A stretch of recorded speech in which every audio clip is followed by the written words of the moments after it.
Medina Munawwara का वह दौर था जब इस्लामी हुकूमत के खलीफा हज़रत उमर फ़ारूक रज़ी अल्लाहु अन्हु थे।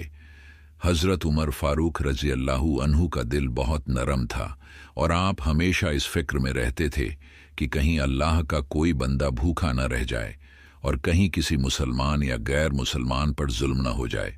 हज़रत उमर फ़ारूक रज़ी अल्लाहु अन्हु की आदत थी कि रात के अंधेरे में जब पूरा शहर सो रहा होता तो आप अपने कंधे पर लाठी लेकर मदीना की गलियों और बस्तियों में अकेले गश्त किया करते। आप यह देखना चाहते थे कि लोग किस हाल में रह रहे हैं और कहीं किसी को मदद की ज़रूरत तो नहीं है।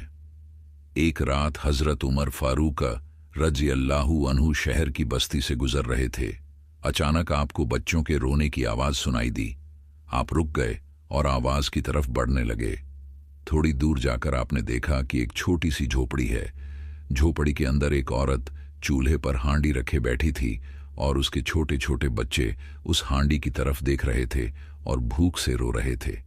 हज़रत उमर फ़ारूक रज़ी अल्लाहु अन्हु उस झोपड़ी के दरवाजे के पास खड़े हो गए और औरत से पूछा, बहन, तुम्हारे बच्चे क्यों रो रहे हैं? औरत ने जवाब दिया, ये बच्चे कई दिनों से भूखे हैं।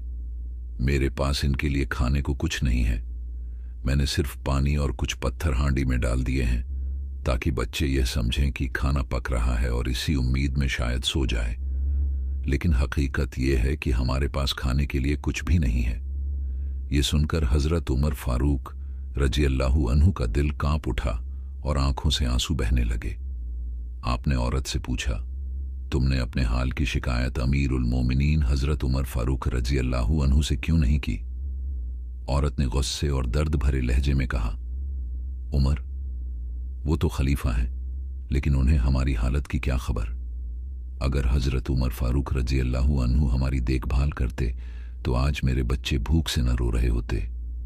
हज़रत उमर फ़ारूक रज़ी अल्लाहु अन्हु यह सुनकर बहुत बेचैन हो गए। उन्होंने कुछ न कहा और तुरंत वहां से निकल पड़े। आप सीधे बैतुल माल पहुंचे और वहां से आटे की एक बोरी, खजूर, घी और कुछ खाने पीने का सामान निकाला। आपके साथ आपका नौकर असलम भी था।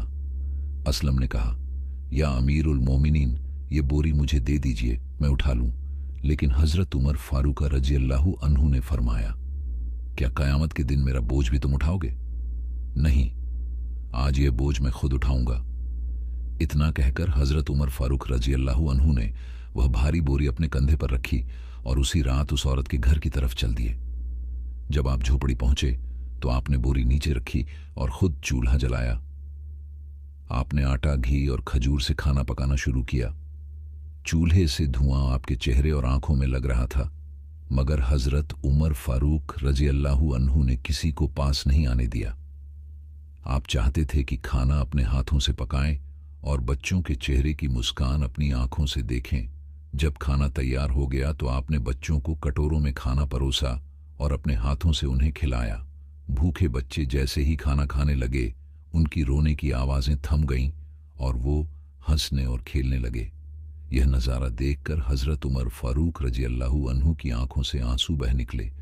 आपने राहत की सांस ली और फरमाया, अब मेरा दिल हल्का हुआ क्योंकि इन बच्चों की हंसी ने मेरी बेचैनी दूर कर दी।